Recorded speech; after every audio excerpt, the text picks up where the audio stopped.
Multiplying several signed numbers. In multiplying problems that contain several signed numbers, try doing 2 problems at a time, remembering our rules for multiplying signed numbers. Example 1. We have -4 times +3 times -5. Well, let's take it 2 at a time. We have a -4 times a +3, and we know that's going to give us a -12. So -12 times the -5. Well, we know a negative times a negative is equal to a positive. 12 times 5 is equal to 60. So our solution is going to be 60. Again, the key is to take 2 problems at a time, solve it, and then the other remaining problems. Example number 2. We have a +2 times a -3 times a +4. Again, taking 2 problems at a time, we have a 2 and a 3. We'll multiply together will give us a 6. A positive times a negative is a negative. Okay, in addition to that, we're going to multiply this number times our remaining number, which is a +4. So 6 times 4 is 24.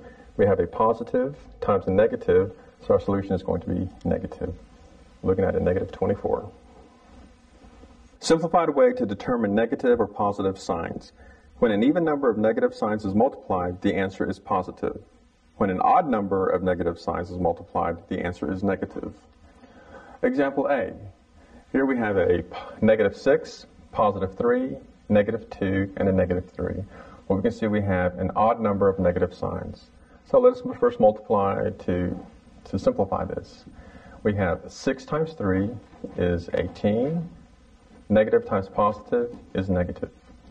Okay, in addition to that, we have also a -2 and a -3.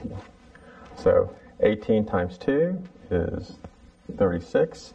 Negative times negative is positive, so we'll just indicate that as 36 times -3. Okay, 36 times 3 is 108. And we have a positive times a negative, so our solution is going to be a -108. Okay, next we have an even number of negative signs. We have a -2, +3, -5, and a +2.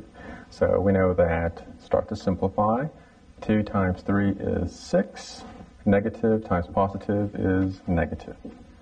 And we know that 5 times 2 is 10. A negative times a positive is a negative. So now we're going to multiply 6 times 10, which will give us 60. And we have a negative times a negative, which will give us a positive or just positive 60. Okay, in conclusion, again, we can say that we had an odd number of negative signs. In this case, we had 3 negative signs in our problem, so we knew our answer was going to be negative. In our even example, we had an even number of negative signs, so we knew that our solution to this would be positive. Please pause the video now and complete the problems in your workbook. When finished, press play, and we'll continue with the next lesson.